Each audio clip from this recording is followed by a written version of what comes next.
Tinawag na moral at intellectual bankruptcy ng Department of National Defense o DND ang post ng China Daily, China State Media, kung saan inihahambing ang mga Pilipino sa mga unggoy.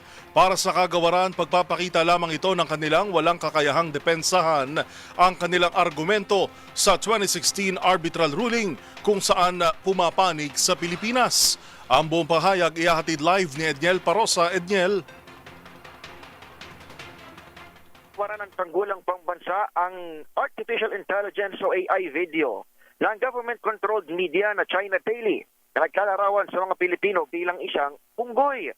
Sa isang matapang na pahayag, tinawag itong racism at moral and intellectual bankruptcy ni Defense Secretary Gilberto Chodoro Jr. Para sa kalihim, hindi lamang ito kahihiyan, kundi kahinaan ng isang bansang nangangarap para sa isang regional leadership. Sa naturang video, kitang ginawa rin katatawaran ng China ang harassment sa mga sundalo at iba pang tauhan sa isyu ng West Philippine Sea. Ngayon din, makikitang tila inaakusahan ang unggoy na nakasuot ng barong na kontrolado umano ng Amerika at ng Japan. Binigyang diin ng Secretary Chodoro na nagpapatunay itong tama lamang ang polisiya ng DND at Armed Forces of the Philippines na huwag lumahok sa kahit anong engagement o contact sa kanilang Chinese counterpart.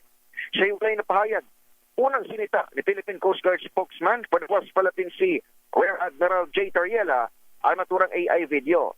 Pakaisipan daw sa opisyal kung manghihiring-hiring kaya ng tawad o sorry ang mga senador na dati kumalampag sa kanya matapos siyang gumamit ng karikatur ni Chinese Communist Party leader Xi Jinping sa isang talk. Samantala, nanawagan si DND Chief Chodoro sa mga Pilipino na huwag lang dahil ang nagpapalin lang ay nasisiil. Para sa MBC TV Network News, ako si Edniel Parosa, DZRH. Una sa Pilipinas, una sa Pilipino. Maraming salamat, Edniel Parosa.